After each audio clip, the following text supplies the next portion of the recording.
Lovely to be here and to meet you all, and thank you so much for coming. I know there's a lot of choice and you came here. We are very happy that you did that. I know the theme that we're going to be looking at this afternoon is pretty wide. We're really covering an international perspective, and we could take that in a number of different directions. We think that from talking to a few of you in the audience, what sounds most interesting, I think, is to look at what we have learnt from international experience, what international activities are going on that maybe have some bearing on things that you might be doing in the UK. But if that feels as though it's actually not the question that's of most interest, please do, let's widen the debate out in question time afterwards, and let's discuss the transfer of information in a variety of different ways. Does that make sense for starters? Is that all right if we go that way? Can we just get a sort of feel for the people in the room? I've had a chance to catch a few of you, but so are any of you here running charities in the UK, charities, social enterprises in the UK? 1, 2, 3, 4, 5 of you. Excellent, that's great. Any of you public procurers, local authorities, commissioners? No. Nobody from NHS here or any of the other big ones? No. Any other big contractors? Okay. Private companies? Do we have a sort of show of hands for private companies? Yep, a few of you. And roughly how many of you are actually involved in doing business internationally? Of you. Excellent. Any other NGOs that we haven't covered? Any other kind of category of people that you are not representing? Tom, charity? What would you like to describe as them? Umbrella organisation. Umbrella organisation networks. Umbrellas. Lovely. From Northern Ireland. Welcome. Social Enterprise Network with Positive Region. Ah, brilliant. Lovely. Excellent. New network in Northern Ireland. Excellent. So we have a fellow, because Mark's going to represent, obviously, Social Enterprise Netherlands. Brilliant. Well, that just gives us a sort of feel. And fantastic panel we have here. I'd like to just very briefly ask both Mark and Caroline. Mark Hillam from Social Enterprise Netherlands and Caroline Ashley from Ashley Consulting, just to say literally a few words about what they're going to talk about, so you get a flavour of where we're going with this.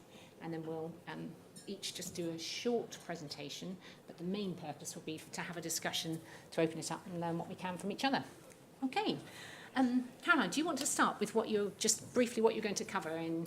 Sure. So I do a lot of work looking at what social enterprises in the developing world are delivering, or how do those that invest in them or fund them understand that. So I thought I would really look at the 6 elements of social value that I come across most commonly in that work and tell you what they are and what I think is wrong with them. That sounds great. Good. Excellent. I was myself a little bit confused, so I thought there's a few things that I can do. One is to tell you a little bit about Netherlands and compare a little bit where Netherlands is compared to UK, which is quite different. And secondly, I have some examples on what we call fair chains, or the more international chains that go out. We have some good examples, also the struggles. And the third thing is, I think it can be helpful to talk a little bit about what social value now really is, because that's, especially in the international arena, I think sometimes a big discussion as to where is value, or where do you destroy value compared to creating value. Wonderful. And I could focus in any of these areas, so depending on what the audience wants. And I'm sure you'll be homed in at questions, definitely. And I'm going to talk a little bit about the movement called B Corps, B Corporations it stands for, which is a global movement. I'm wanting to just discuss the extent to which this actually looks at value and embeds value into the bottom line of a business, what that does in terms of creating social value, how it helps the agenda for procuring, for buying, for supplying, for working with companies who are committed to this agenda. So I think if it's okay with you, I'm going to start. We'll talk for about 10 minutes, and then we'll pass down to fellow presenters. And I think I'll just take could I take that pad? That's it, lovely. Thanks. I don't really want to do a heavy slide deck presentation, so rather than focus too heavily, there's just some images, some things that are going on in the background to sort of give you a flavour. I think everybody's able to get the presentations afterwards, is that right? Because that might be more useful than focusing too carefully on the script and things. I want to tell you what B Corps are. And B Corps are for-profit organisations. These are businesses that are intentionally trying to make profit. But the issue about them is not so much that they're trying to make profit, they're trying to make profit and do a lot of other things. They want to also really embed social and environmental best practice into everything they do. And that's their vision, their commitment, that's what they're absolutely there for. And they're really an identifier. To be a B Corp is an identification of a commitment to these much broader agendas. So instead of having a business which has just got, one hand tied behind its back and the other one saying, okay, profit, that's all I can do, this is a much more exciting business model, much more interesting businesses to run, because you're suddenly looking at three different outcomes. What's the people, planet, and profit? So it's often called the triple bottom line approach to business. And what we're finding really interesting is that there's a real appetite for this across the world. It's a global movement. There's now 1,600 B Corps across the world. But what's more important than the number is the kind of attitude and appetite we're seeing for these sorts of businesses. There's a desperate need to show how do companies actually identify themselves. So there's got to be some kind of a rigorous process behind this, rather than just say, I'm a B Corp. Well, that's great, but thousands of companies could say that. What's the real kind of thinking behind it? And perhaps we can talk about what our driver is. I love this quote. This is very much about the future generation. So what actually is... can you hear all right? Yeah. Can you hear in the background? Are you okay? Yeah. Can you hear all right? If you can't hear, do say, and I'll speak nearer the microphone. So we're really looking at how do we actually get businesses to do much more of the actual wealth distribution? They're the most powerful instrument of man-made to create wealth, but then what happens with the distribution of it? So the B Corps are really about saying the creation of these businesses, in its essence, can do far more than just look at making profit. And it can actually change the way we think about the role of businesses. The B Corp family is pretty big now. It's actually, we've got 6 global partners, and we started in the UK in September 2014. And that came about because there was a massive, you saw how much social enterprise charities are working to really create social value, doing incredible things here. But there are, 300,000 organisations working their socks off to create real positive change. And then there's 2.9 million small and medium-sized enterprises who don't seem to necessarily feel part of that agenda for creating positive impact. So rather than continually expect the social enterprise and charity sector to do all the heavy lifting, how about if we get the other 2.9 million businesses to actually come on board and be part of the solution, not the problem? And that's where the real appetite and energy has come from. So we're now seeing a really exciting appetite here in the UK. We're now 74 B Corps here. And that's a really variety of different sectors and sizes, which we'll come on to. You might recognize a few of these businesses globally. Patagonia, very well-known clothes brand. Ben & Jerry's. Ben & Jerry's is a very interesting example of a B Corp which was already committed to social and environmental change, became a B Corp, was then bought up by Unilever, and insisted that it continued with its totally ethical principles. And Unilever now are looking at this. They've got this sort of small entity within their big corporation who are really trying to push their change through to the bigger Unilever subsidiaries.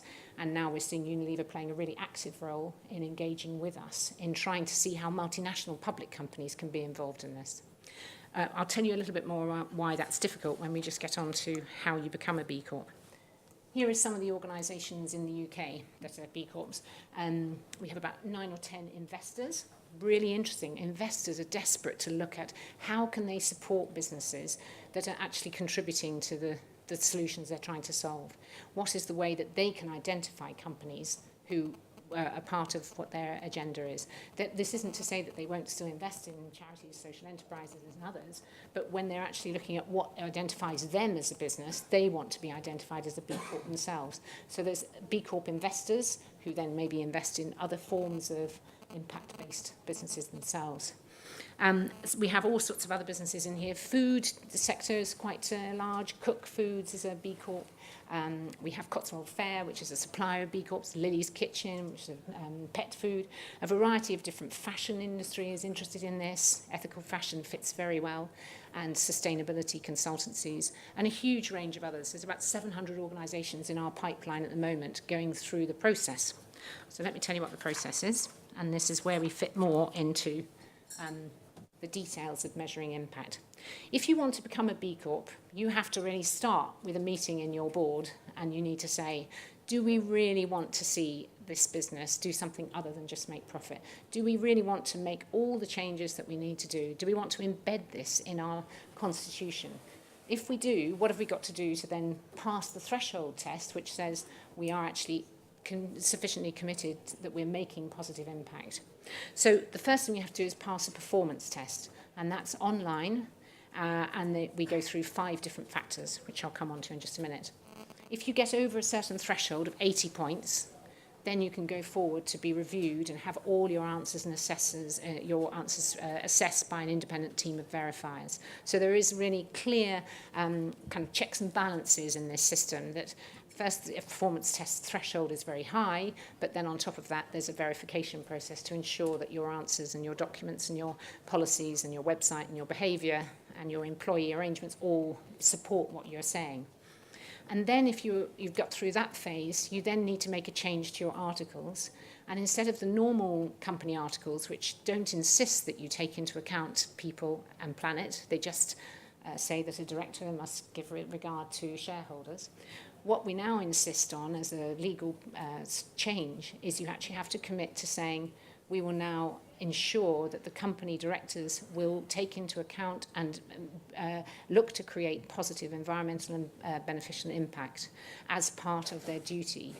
And how they would do that is reflected through what they've assessed and what they've said they are going to be doing in their performance assessment.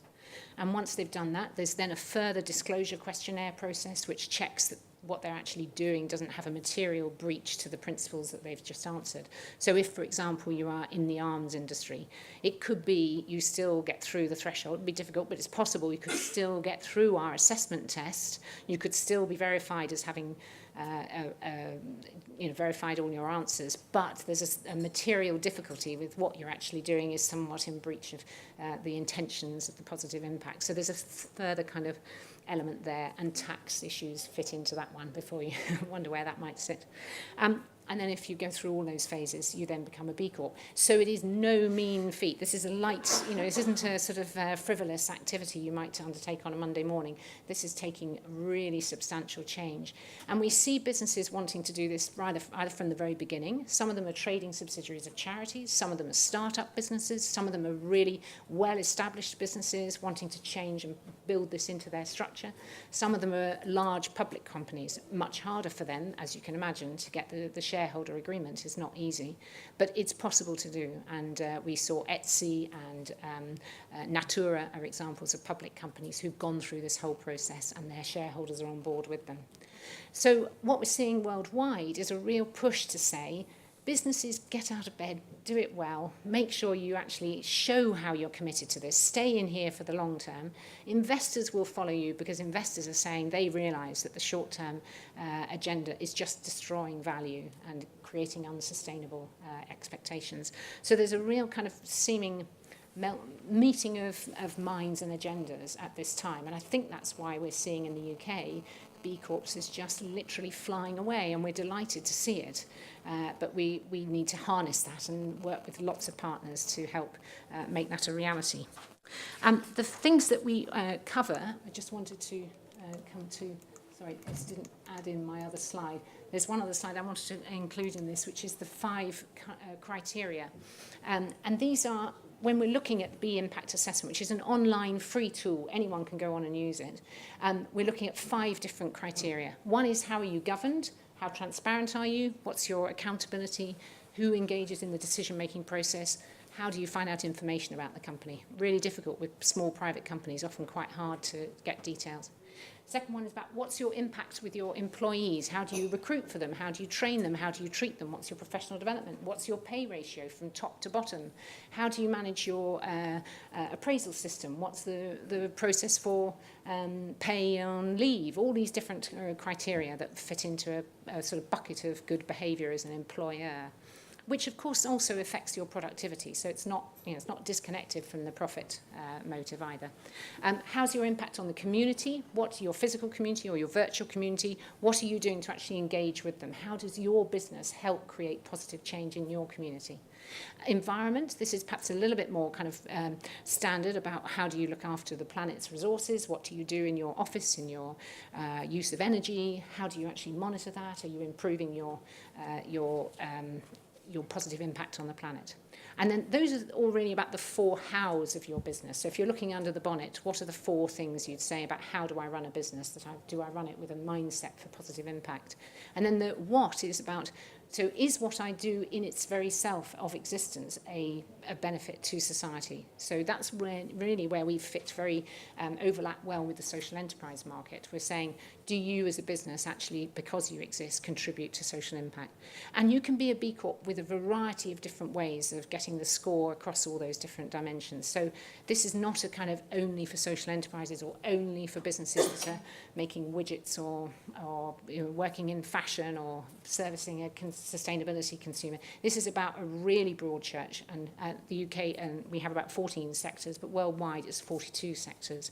So it's a very broad church, and I think that's quite fundamental. The important thing is that the assessment is permanently being reviewed. There's no sort of standard answers as to what would make a good business. This is about, right now, this is the best thinking we've got on it, but we're really open to being challenged. We want to work with other people who understand business and say what works. So those are the kind of processes that we have included in our test. We have a whole number of reasons, which I won't go into now, as to why we think you should be a B Corp, but I hope what I'm saying gives you a flavour of the appetite for it and why it's a brand that can actually do more than just identify you as a good business. It actually helps you join a community of people who want to change the way we work with businesses, change the way investors think about things, change the way money moves, and how the systems really account for measuring what matters, not what doesn't matter. And these are some figures that I'll leave in the pack, but just to give you some evidence about why these things have a positive benefit one interesting one here, 47% of B Corps are likely to have women on in their workforce and on their boards. The lack of women in a board is estimated to cost $655 billion just in the US and UK and India last year. Interesting figure. I can't defend it, but it's an interesting way of looking at what's the value might be missing by not looking at ways of creating positive impact across your whole agenda. And we see this very much as a real platform. We work very much with the social enterprise movement, the charities, NGOs, trying to find a coalition of the aligned thinking here. Who else wants to try and change the system so that we don't any longer have money chasing short-term profits, short-term unsustainable goals, the drive towards endless dividend payouts, which have a real effect on eating into the business model in the long term. What does this all mean in practice, very briefly? I think this is where we see Sustainable Development Goals as being a really interesting area, which B Corps, because of their business models, they tend to be able to take equity investment so they can get scale up quite easily. That means they have a real role to play working in a supply chain with other organisations in delivering some of the Sustainable Development Goals, where you need organisations in country, on hand, able to take up the larger contracts and work with partners who can deliver some of the services. So particularly we think Sustainable Development Goal 2 and 6 are particularly interesting, but there are many others as well. We think the financing of the Sustainable Development Goals could be done through B Corps, the B Corp investors. That's a really interesting way of looking at how do we make sure the money and the positive impact are all aligned towards the goals. And I think that was quite, people here probably know much more about them than I do, but I would think that's a large reason why the Millennium Development Goals didn't manage to succeed in all that they wanted to do, was that the finance was not sufficiently closely attached to the intention.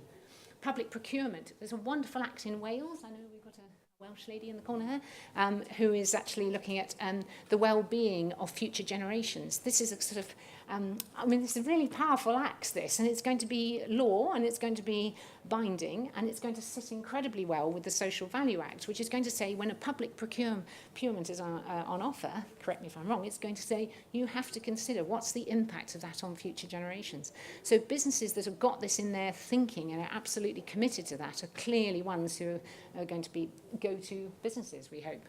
And then I think social value supply chains. we see that we have one B Corp called Ingias, who is working with the government, securing contracts with the government to deliver a Ministry of Justice programs, and they work with a variety of other charities and social enterprises, St Giles Trust, CRI and others. So they're able to bring the scale that is otherwise difficult to get for prime contractors, but ensure that they keep the chain of impact, positive impact throughout their procurement. Social Stock Exchange is another example of companies that are committed to impact. They're one of the B Corps. We could use them in a way to actually trigger down the ripple effect of impact. So we have some wonderful press coverage. I'll leave you with that. There are different ways of getting up this mountain. We're really keen to work with other people who see that they want to create a change in the system. And we're not working with just one way of doing it, only B Corps, but this is about saying there are different ways that we can try and change the way we use business as a force for good. We want to redefine it. If you're interested in anything else, please go onto our website, come to me, I've got lots of cards, and we can go from there. So that's just a whistle-stop round through B Corps, which is just only one of the answers of what we're going to be talking about today. Caroline, I think you're now going to talk about your experience through actually consulting, which will be perhaps much more practical about different examples of businesses. Thank you very much.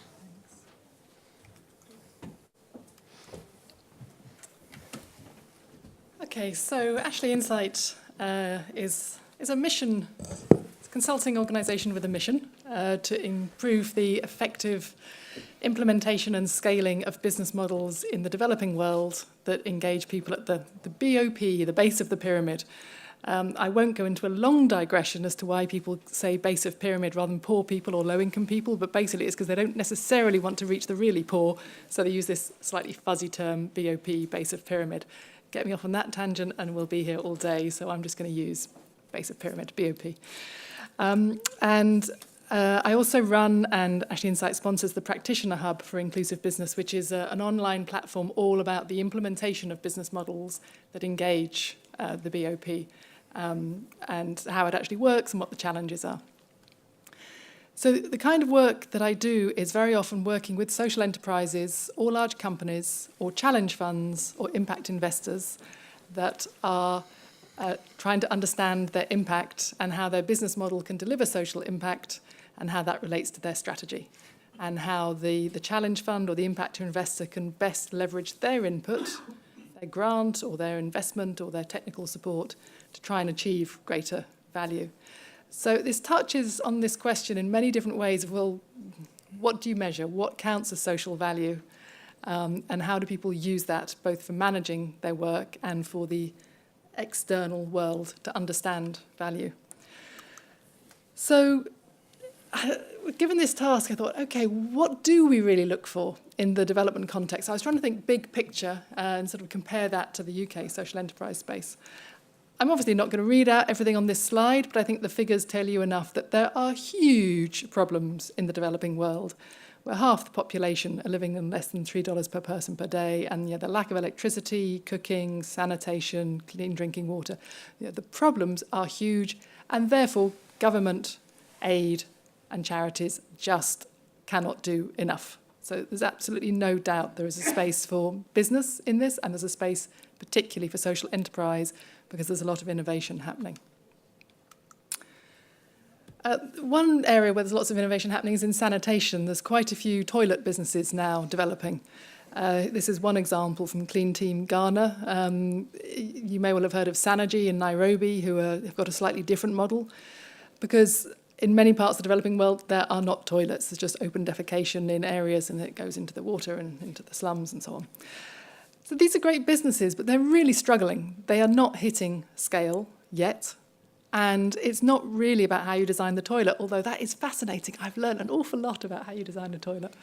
But the issue is about consumer behaviour and acceptance. That's the real blockage that prevents some of these solutions going to scale to become real solutions.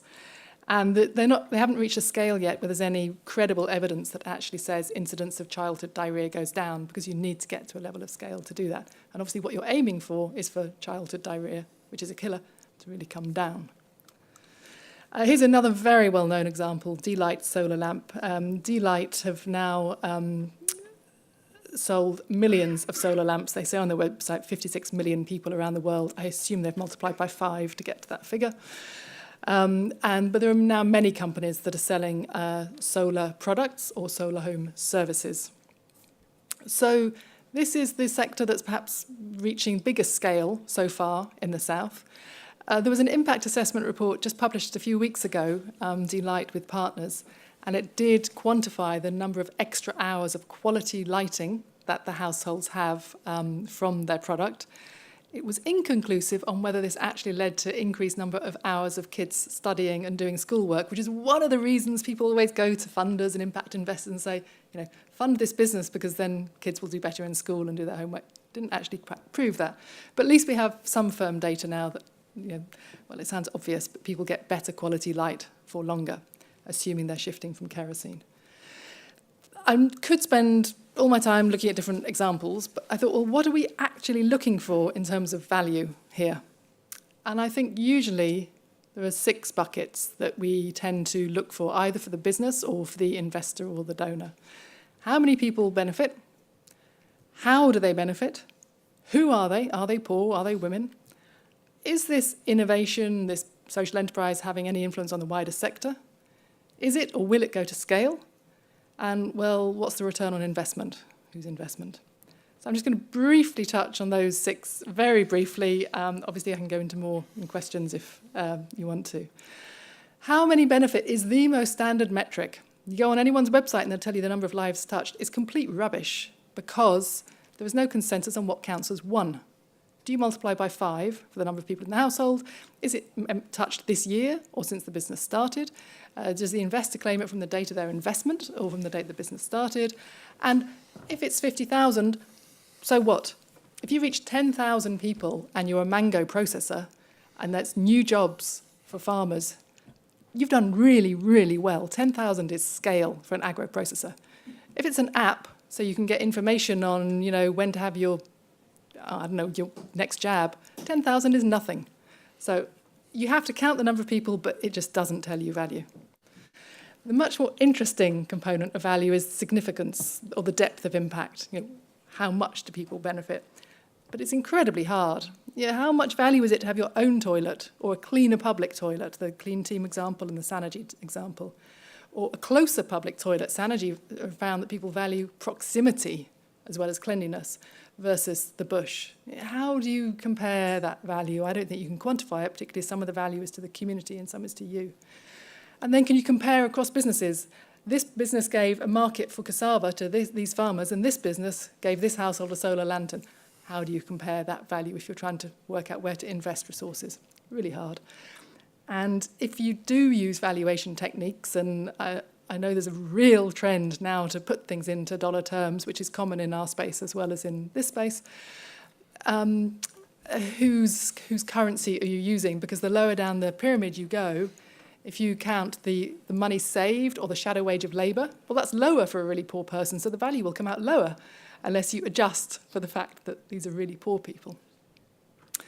Which brings me on to my third component, which is who benefits. And this is one of the biggest gaps in standard practice in the developing world. Given we're solving poverty, it's quite astonishing, but we are making progress on this. For a long time, people have said that inclusive business or the private sector or social enterprise cannot reach the real bottom of the pyramid. That's true. The bottom 10 or 20% are destitute. They are not going to be reached through business. But a lot of social businesses or inclusive businesses actually reach around the 50th percentile, I think. But we're beginning to now get data to understand who is reaching the 20 to 50. Those are the people between $1 and $3 per person per day. And which ones are reaching people in the 50th to 80th or 90th percentile. So we're beginning to understand this issue. Moving away from the sort of direct benefits, what's the influence on the whole system? Because everyone's really into innovation, and the whole point of innovation is that it scales not just through the innovator, but through the sector. And indeed, the innovator, including if they're a business, may well fail, but have a tremendous knock-on effect. And certainly for donor money or philanthropic money in this space, that's what really counts to them. And of course, it isn't what counts to the entrepreneur. Tough Stuff was one of the best-known solar lantern businesses, went into liquidation. But the owners of that, actually it was announced on Monday night that POA Power has just got its first investment from the Global Innovation Fund innovation again. It happens to be run by the guys that learned an awful lot of lessons through tough stuff. I don't expect Power Power to be making those mistakes. I expect Power Power to have a transformative effect on the wider sector. How do you value that sectoral change? Well, there's a lot of papers being written on that. From the market systems approach, it's difficult. And then why use enterprise to solve social problems? I don't think it's because it's easier. It's because it can scale. The whole problem with subsidy and a charity-run approach is it stops when the money stops. The whole point of an enterprise approach is it is sustainable and scales. So how do you value that at scale, given the evidence is showing us that it takes 10 years to go to scale, and it takes 20 years for the ecosystem to really go to scale? Most valuation or assessments, most monitoring is done way before it's hit scale. So what assumptions do you take for the scale that is or is not going to be achieved? And finally, there's this desire to look at the return on investment. If you could quantify items 1 to 5, and probably the other 5 or 15 that I've left out, could you compare that to your input? Well, it depends whose investment you're looking at. If it's a donor or investor who put a certain 500,000 into it, can you compare that to the impact? Well, you could, but I think actually that's the wrong question, because that wasn't what was so essential in whether this enterprise, the social enterprise, succeeded. It's really the entire investment that should be taken into account. And most donors and impact investors just report 100% of the impact of whatever it is they invested in and don't even go into this difficult space. We do know that social enterprise success in the developing world needs a whole range of support. It needs grant to get through this valley of death. It needs concessional capital. It needs then more commercial capital. So I actually think this question on return on investment is a bit of a red herring for us and is not the one that I would prioritise. So I said I was going to tell you what I thought was wrong with what we do. I mean, it seems like every item I've picked up, I've kind of said, well, it's not very good. We're not doing it brilliantly. We don't have any answers in international development, I don't think. But people are trying. There is progress. The Lean Data Initiative of Acumen is really combining what's useful to the company and what helps you to understand social impact and gives you some material for reporting to others as well. And it includes who benefits, income profiles. I'm seeing more and more research partnerships, businesses partnering with academic institutions and research partners to really do something in depth. I'm amazed how many research partnerships are now developing. One of the biggest issues is transparency. If at least people say what their assumptions are, we multiply by 5 for every household, at least we can then begin to make sense of the data, even if we're still using different assumptions. And there's a few organisations that are really pushing on that. We're beginning to get some benchmarks. I know what I think is scale for an agro-processor and a phone company, and I think there's more people who are getting this sort of, yes, that's good, or no, that isn't good, but it's not quantified in the sector yet. And patience. I think more and more people are really repeating this sort of mantra, it takes a long time, and we're beginning to get a recognition of how long it takes, which I think is really important for anyone who's trying to understand value and interpret it. So I do think as we move beyond the hype, of which there is a lot about social enterprise and impact investment in this space, there is a lot of capital out there to invest in it, but it is going to require better assessment of value. So we're going to have to deal with some of the weaknesses I've talked about and push further on this progress. So that was me, and there's more information both on social businesses and on measuring value on the Practitioner Hub for Inclusive Business. Wonderful. Thanks very much, Caroline. Do you mind just holding your questions, if you could just jot them down or whatever, until we've heard from Mark, and then we'll have a question answered afterwards. Mark, take it away. Yeah, let me do that, and let me do it quickly then, really. Just very briefly, my name is Mark Hillen. My background is I've worked for a long time for Accenture. I come out of the big business world, if you want to call it like that. I'm now founder and director of Social Enterprise Netherlands, which is somewhat comparable to Social Enterprise UK, but I guess much more towards the private sector than here. What we do is we have our 300 members, those are companies, and we help them, but we also lobby. And then the third big thing is we try to get the climate right. That's what we do. What we use, and maybe that's interesting for the UK as well, we use the EU definition for a social enterprise. And if you look around here, a lot of things that are in social enterprise in the UK are more, in our view, public sector. We are more private sector. So we say companies have an impact first philosophy, slightly different than B Corp, I think. Deliver good service, but they are financially self-sufficient. So we think you need 50% of your income out of the market at minimum. And then we have social in means, and that's something that Barroso once said, is the way you conduct your business, you need to be social as well. Well, here's some data. Let me just overskip that, but we are young, we're 3 years old, we have 300 members, 35% of those members have more than 2 million euros of revenue, so it's more an SME kind of concept at this stage in Holland. Where are we and where is the government? Well, nowhere really. If you look at the politics, we have 15 parties in the parliament. The guess is that next government will be made up of 5 parties, so it's quite different than the UK. And what we see is that the middle parties start to get interested. That's it. And there's some municipalities that see in the social service side, in the community enterprise type organizations that are get interested. But that's it. So we are still in a sort of an open way of working. And what we advocate are the things that also at the European level are advocated for social enterprise as a legal entity. Maybe not a CIC-like entity.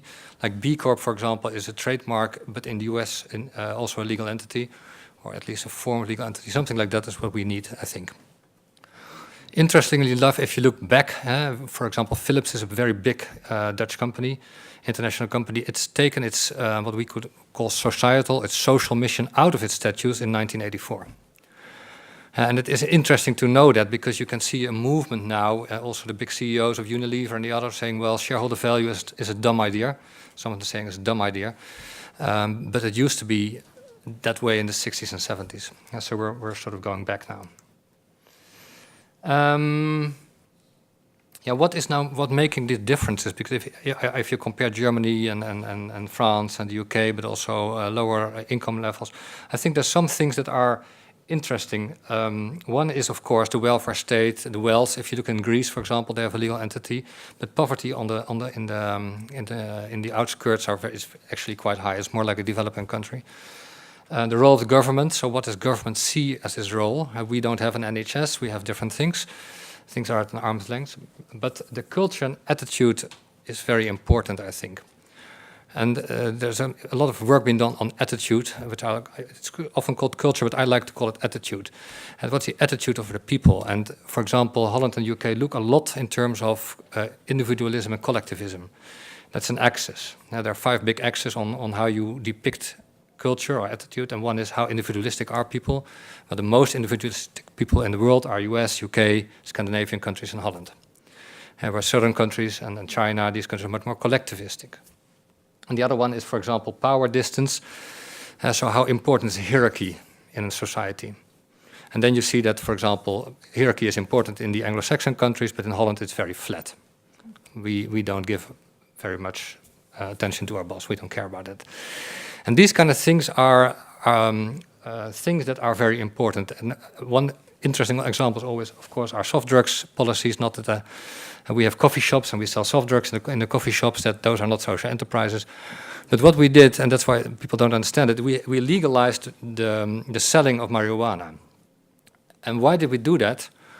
Well, because we tax VAT on it. And the people working in these coffee shops actually pay income tax. So for the Dutch government, they earn roughly almost $1 billion per year on that. But the backside, you cannot buy, as a coffee shop, marijuana because it's illegal. And the interesting thing, of course, is that this is a Dutch model and there's a lot of debate about it, but it sort of shows the Dutch attitude of being very pragmatic, especially when it comes to money. Because that's the main thing. There's not a sort of ethical debate about this. And that's where differences are. Now, if you look at the international change, I just want to tell you the story of the shrimp, because I like that story very much. We eat a lot of shrimp in Holland, and what we do with those shrimps, we harvest them in the North Sea, we bring them on shore in The Hague, and then we sprinkle them with stuff, which is not very nice stuff, and we freeze it and we drive it to Morocco. And then in Morocco, we defreeze the shrimps, and then there's some companies in Holland have like 3,000-4,000 Moroccan ladies working there, and they peel the shrimps. And when the shrimps are peeled, they go back into a box. We sprinkle them with not very nice stuff.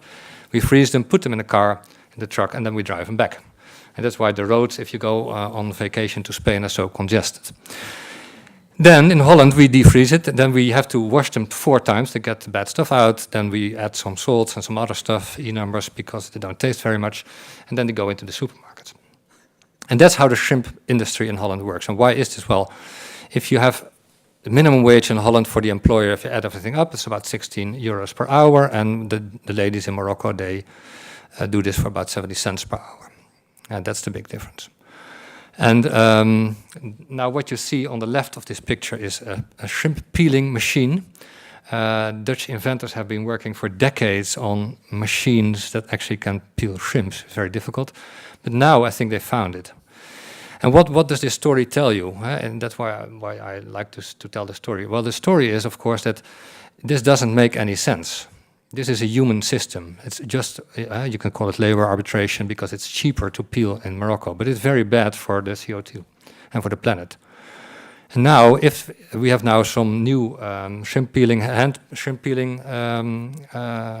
environments, because people who are autistics and have a very low IQ, they really love this work. They love to be outside. They love to go out of their house. They're lonely. They can do nothing really, and they like to be together and peel shrimps. So there's a social part, which is not a financial part, but it's a social part. But the shrimp peeling machine, of course, is also an icon, because this is the way we treat all of our work. We will destroy jobs all the time. You can see it in the banks, you can see it everywhere we automate. So we'll keep a big challenge on keeping work. If we think work is important for people, besides their pay, then we have a big challenge coming up.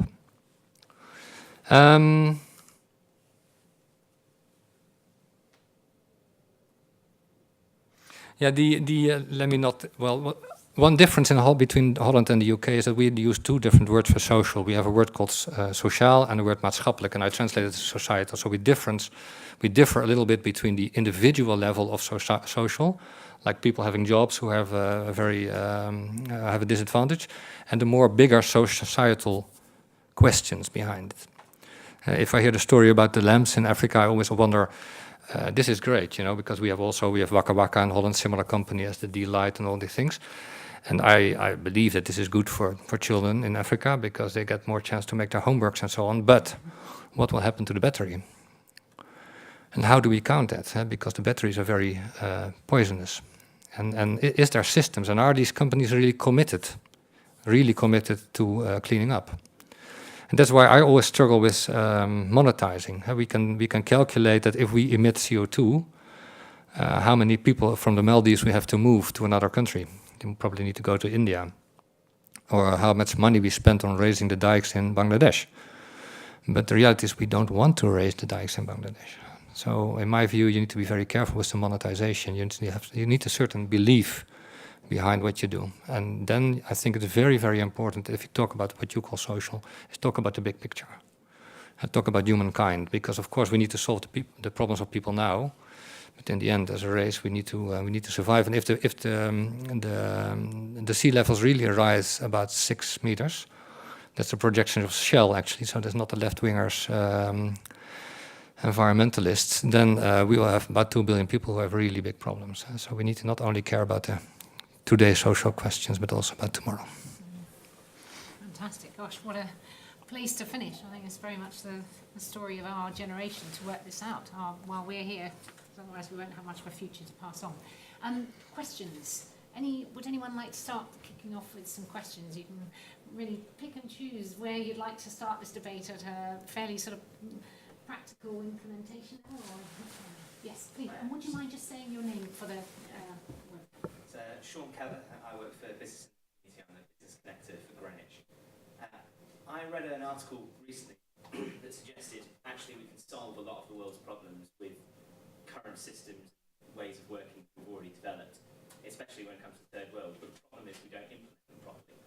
So things like malaria nets, we just dump malaria nets there and say, yeah, get on with it, but we don't actually do the implementation properly.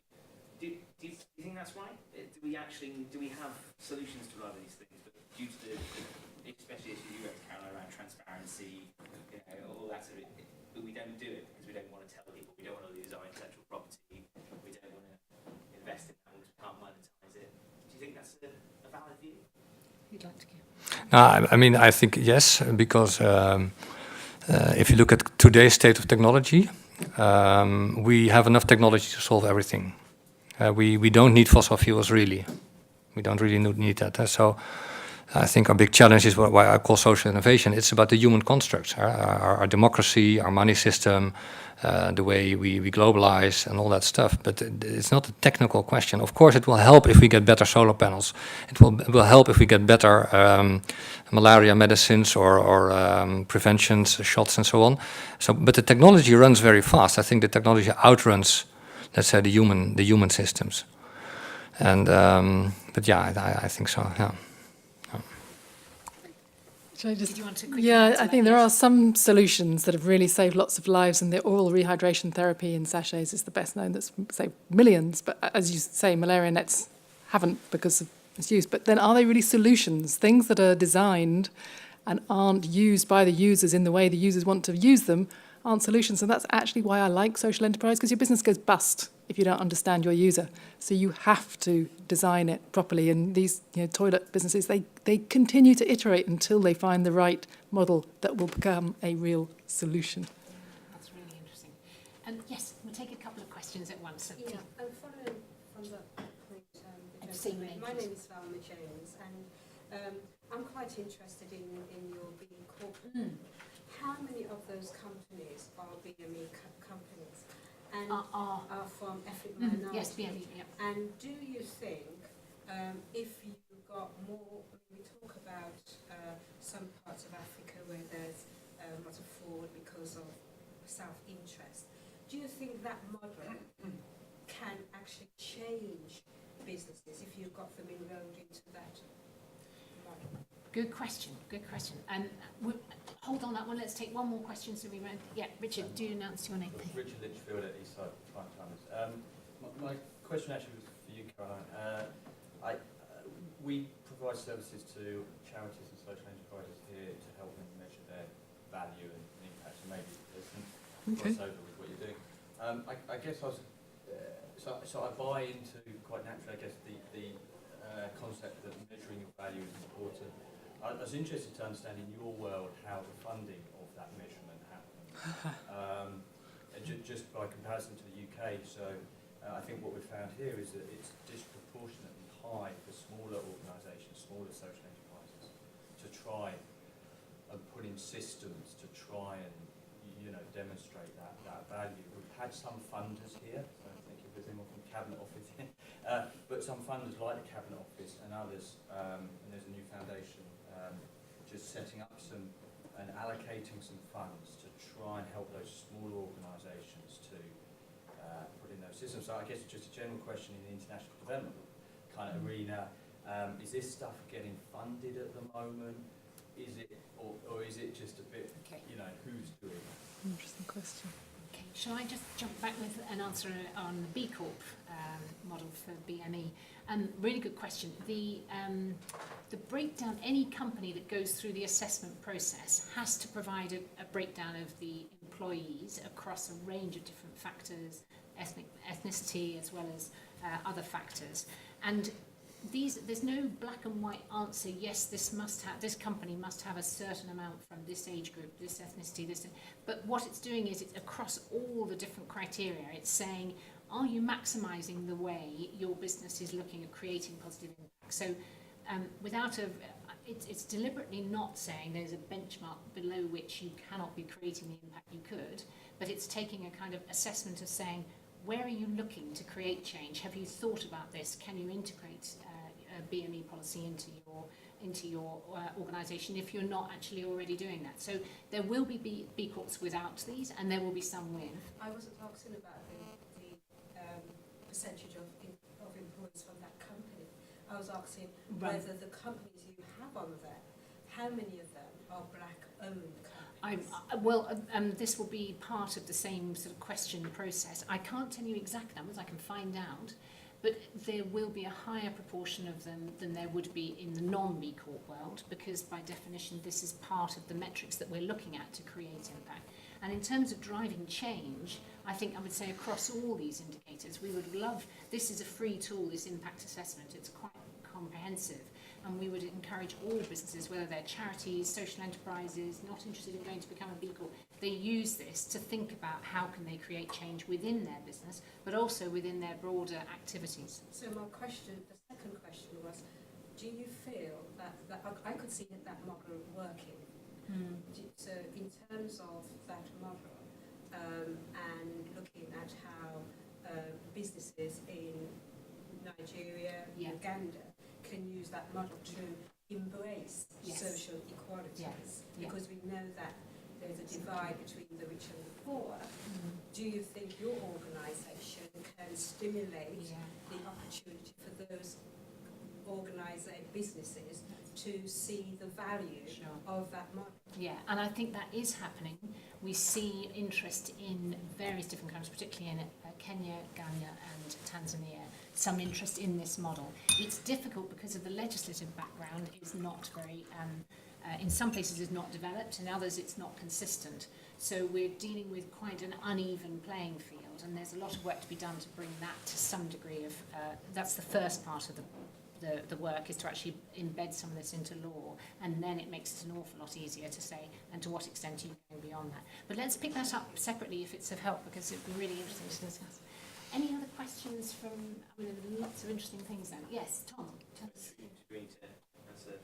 Sorry, I'm so sorry. Yes, we missed your apologies, sorry. So funding measurement is a real challenge. When donors are putting money in, they will allocate an M&E budget, might be up to 10%, certainly 5% of the total programme. That doesn't necessarily all go to the social enterprises or whoever at the end of the challenge fund mechanism. It tends to be people sitting in the middle, spending quite a lot of that. Impact investors' acumen really make sure that their investees are moving to do more to make sure their investees are looking at value. But a lot of impact investors, they want to know the business model delivers impact. They assess that at the beginning, now get on and do your job.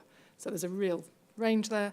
And amongst the businesses, unless they've got a donor or an investor really demanding it, there isn't a pot of funding for it. Either you get some kind of research partnership, JPAL will come and do an evaluation with you, they'll find the funding for it, and the business doesn't have to. Or you have some kind of tech, your payment is by mobile or your information is done by mobile, and you actually have a load of data that you can analyse yourself, and you're probably quite tech savvy and you're probably age 27 and you do it. Or you're not a tech firm, you're processing rice, your machinery is your problem and you just don't do it. That's kind of how I see it split. Can I add to that? See, one of the things with this impact measurement problem, your question is, see, the problem is often, in my view, that it's sort of one-off. So if you have these lamps, there are many companies that have these lamps. And whether children actually go do more homework and whether that has value, it should not be sort of a one company or one project thing. So we should work together in sort of a bigger database and benchmark, saying, okay, this is true. And if you leave the batteries out in Africa, this is your cost. And not every single project or company should try to figure out what the exact impact is on certain children, because this should be a certain common general knowledge. And I think sharing a lot of this stuff is very important. Yeah, I agree. And then the costs go down. That's the idea. Yeah, and of course you need to be careful also with standards, because they're sometimes true here and not there, but still, yeah. Yeah. For example, in Amsterdam we had a discussion we have a member who is driving electric taxis. And the air in Amsterdam is comparable to London. It's just very unhealthy, and we can calculate why there's so much cancer and so on and so forth. But these taxis actually are cleaner because they're electric, so they don't emit anything. But if you go 50 kilometers up north, it has no impact because the air is very clean there. So even in standards, you still need to be careful, but there should be much more togetherness in this, where you can say, okay, this is we can replicate this, and that will save cost. I think there is some work on that agenda. OECD are doing some work around this, particularly I think with investment, but it could be more broadly done. So we should follow that. Tom, you had a question. Yeah, it's just building on the same point really about where investment is required. There's a lot of fuss made about the UK from social enterprises and other countries can learn from it. And, however, whether that's true or not, we get lots of visitors coming to us and asking how things work in the UK. And very often the conversation we have is that people focus on what's being done now. So there's a lot of investment now, a lot of emphasis on social finance, social investment. And so people from other countries tend to kind of go away with that view that, well, that's the important thing, that's what we need to do. You know, we need social impact bonds, and we need to set up something like this. And it tends to overlook the kind of investment in the whole ecosystem, in capacity for measurement of impact, in the ladder of support that you described, Caroline, and particularly in terms of the emphasis now. You mentioned Global Innovation Fund. The fact that there are innovation funds like that, but there isn't an equivalent investment in pipeline, in local ventures coming up from the ground that could absorb that capital. So you end up with a lot of the applications coming into that fund being US-based or at least northern-based folk wanting to do good, which is great, but that's not quite, it's not fulfilling the potential. So, I mean, what can we do to really encourage policymakers, particularly, to really invest in a more substantial way, as well as getting the message across to people in other countries that actually the focus we have now on social finance only works because over the last 15, 20 years we've been investing in organisations like InternationalPerspectives and others, and lots of other organisations and institutions that together actually make that system work, albeit imperfectly even here. That's a good question. I don't know if either of you would like to start that one. Yes. I think actually there's a lot of recognition that the ecosystem is changing and in ecosystem development.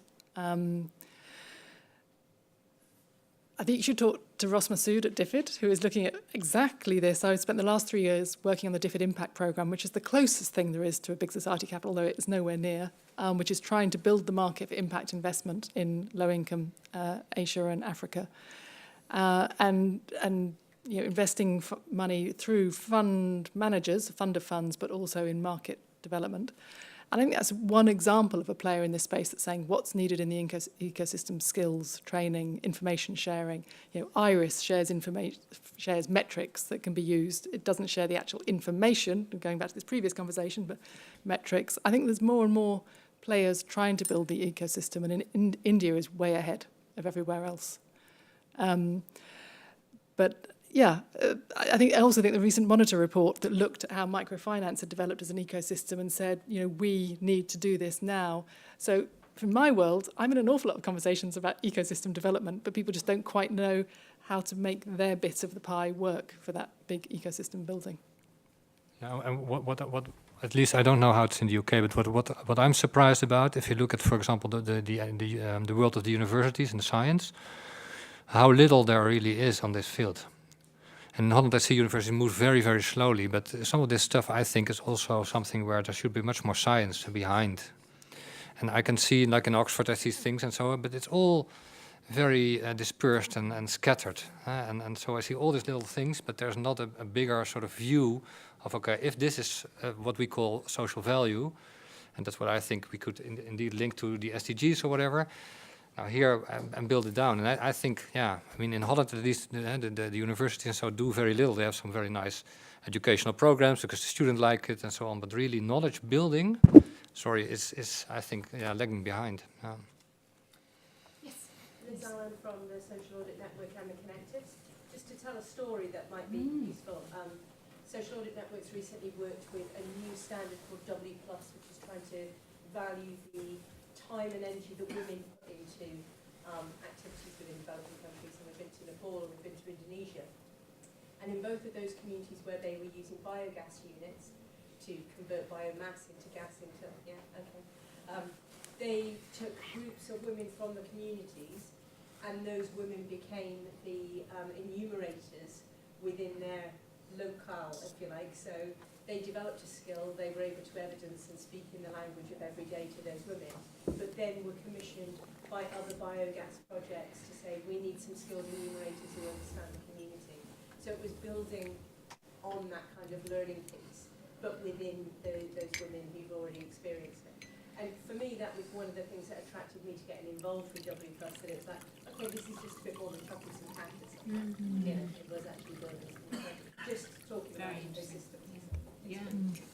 Yeah, I mean, lots of fantastic questions. I mean, I think you really raised the whole issue of how does an investor leverage the best possible support, you know, to make their money work for the hardest. And what is that? What are you trying to measure? Exactly as you said. You know, do we need to reevaluate and think about perhaps the unintended consequences or the unmeasured impact of things, and how we interpret what we're seeing?